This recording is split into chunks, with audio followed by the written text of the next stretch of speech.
안녕하십니까. 어쩌다 책입니다. 오늘 소개해드릴 책은 피터 드러커의 자기경영 노트입니다. 지은이 피터 드러커, 옮기니 이재규, 출판사는 한국경제신문입니다. 그럼 책을 보겠습니다. 목표를 달성하는 사람들은 인간의 강점을 활용해 생산성을 높인다. 그는 단점을 바탕으로 해서는 생산성을 올릴 수 없다는 사실을 잘 안다.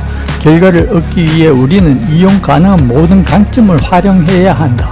동료와 상사의 강점, 그리고 자기 자신의 강점을 활용해야 한다. 이런 강점이야말로 진정한 기회다. 강점을 활용하는 것은 조직 고유의 목적이다. 물론 조직은 우리 개개인이 지니고 있는 많은 단점들을 모두 극복할 수는 없다. 그러나 조직은 인간의 약점을 목표 달성에 아무런 영향을 주지 않는 무의미한 것으로 만들 수는 있다. 조직의 과제는 공동의 목표 달성을 위해 개개인의 강점을 마치 건축용 벽돌처럼 쌓아 올리는 것이다.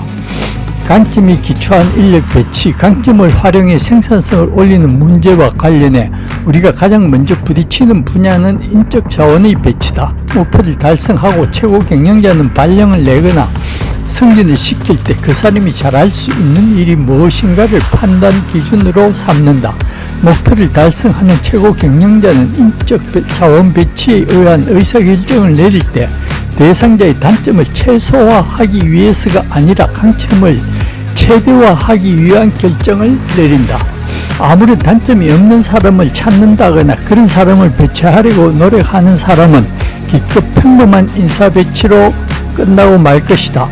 세상에 단점은 전혀 없고 강점만 있는 사람, 완전한 인간 또는 다재다능한 사람이 있다는 생각을 전제로 인력 관리를 하는 것은 무능한 조직까지는 아니더라도 평범한 조직밖에 만들어내지 못하는 지름길이다. 큰 강점을 지닌 사람은 언제나 커다란 단점도 지니고 있는 법이다. 산봉우리가 높은 곳에 계곡이 겹듯이 말이다. 그리고 온갖 분야에서 모든 것을 다 잘하는 인간은 없다. 인간의 지식, 경험, 그리고 능력 등 총체적 능력을 기준으로 평가해보면 아무리 위대한 천재라도 낙제할 수밖에 없다. 세상에 나무랄 데가 전혀 없는 사람은 없다. 오히려 어떤 분야에서 나무랄 데가 없는가 하는 것이 핵심 내용이다. 자신이 할 수 있는 것이 아니라 자신이 할 수 없는 것에만 신경을 쓰는 사람, 그리고 그 결과 강점을 활용하기보다는 약점을 줄이는 사람은 그 자신이 약한 인간의 표본이다. 아마도 그는 다른 사람들의 강점을 파악하고는 위협을 느끼고 있을 것이다. 그러나 부하가 능력 있고 목표를 달성한다는 이유로 고민하는 사람은 없다. 목표를 달성하고자 하는 사람에겐 미국 철강 산업의 창건자인 앤드류 카네기가 자신의 묘비명으로 택한 여기 자신보다도 더 우수한 사람을 어떻게 다루어야 하는지를 아는 인간이 누워있다 라는 글귀보다 더 자랑스럽게 생각할 것도 또한 더 좋은 처방도 없다. 물론 카네기의 부하들이 우세했던 것은 그가 부하들이 강점을 찾아서 그것들을 일에 적용시켰기 때문이다. 카네기의 철강회사 임직원들은 하나의 특정 분야 그리고 그 특정 일에서만 남보다 더 우수한 사람이었다. 하지만 두말할 것 없이 카네기야말로 그들 가운데 목표 달성을 가장 잘하는 경영자였다. 목표를 달성하는 최고 경영자들은 부하들이란 상사를 기쁘게 하기 때문이 아니라 일을 제대로 하기 때문에 봉급을 받는다는 것을 알고 있다. 그가 오페라단의 책임자라면 프리마돈나가 관객을 끌어모으는 한 그녀가 아무리 까다롭게 굴어도 문제가 되지 않는다는 것을 잘 알고 있다.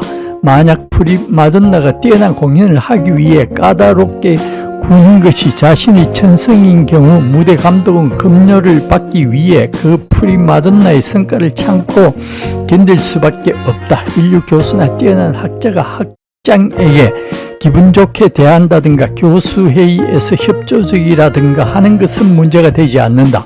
학장이 급료를 받는 것은 인류 교수나 1급 학자로 하여금 그들이 하는 일의 목표를 달성하도록 하기 때문이다. 그리고 그렇게 하다 보면 행정 처리 과정에서 다소 불쾌한 일이 벌어진다 해도 그것은 여전히 수지 맞는 계산인 셈이다. 목표를 달성하는 지식 근로자는 결코 그 사람이 나하고 잘 지낼 수 있을까라고 질문해서는 안 된다. 질문은 그는 어떤 공헌을 하는가라는 것이어야 한다. 그가 할 수 없는 것은 무엇인가라는 질문도 결코 해서는 안 된다. 그의 질문은 언제나 다음과 같아야 한다. 그가 아주 잘할 수 있는 일은 무엇인가?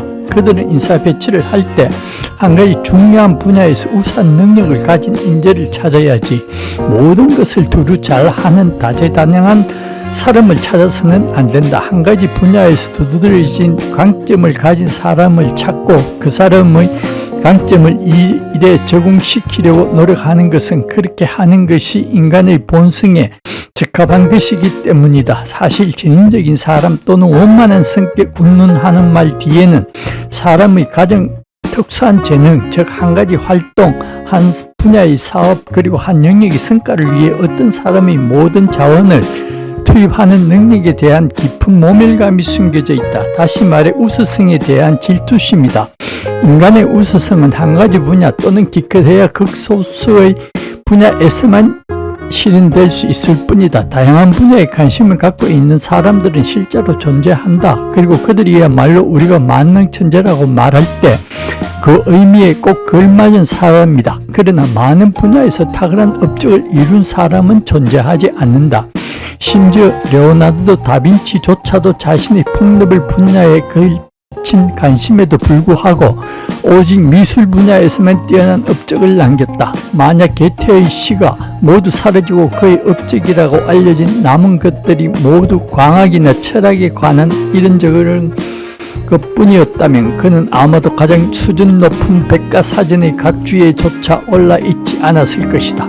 그들과 같은 위대한 천재들에게 진실인 것은 우리 같은 평범한 사람들에게는 더더욱 진실이다. 그러므로 지식 근로자가 강점을 찾아서 그 강점을 활용해 생산성을 올리려고 노력하지 않으면 그가 얻는 것은 기껏 충격과 그의 약점 그리고 성과와 목표 달성 능력에 대한 장애물로부터 오는 허탈감뿐이다. 자기 부족한 사람을 배치하고 약점에 초점을 맞추는 것은 낭비다. 그것은 인간 자원의 남용이라고까지 할 수는 없을지라도 분명 오용이다.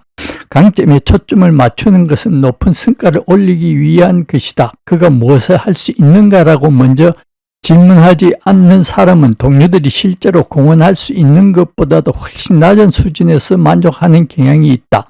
그는 동료의 성과 부진을 사전에 양해해 주는 셈이 된다. 그런 지식 근로자는 현실적이지 못한 것은 더 말할 것 없고 치명적이지는 않다 해도 파괴적이다. 네, 오늘은 피터 드러크 작가의 자기격려 노트를 보았습니다. 도움이 되셨다면 구독과 좋아요 부탁드립니다. 감사합니다.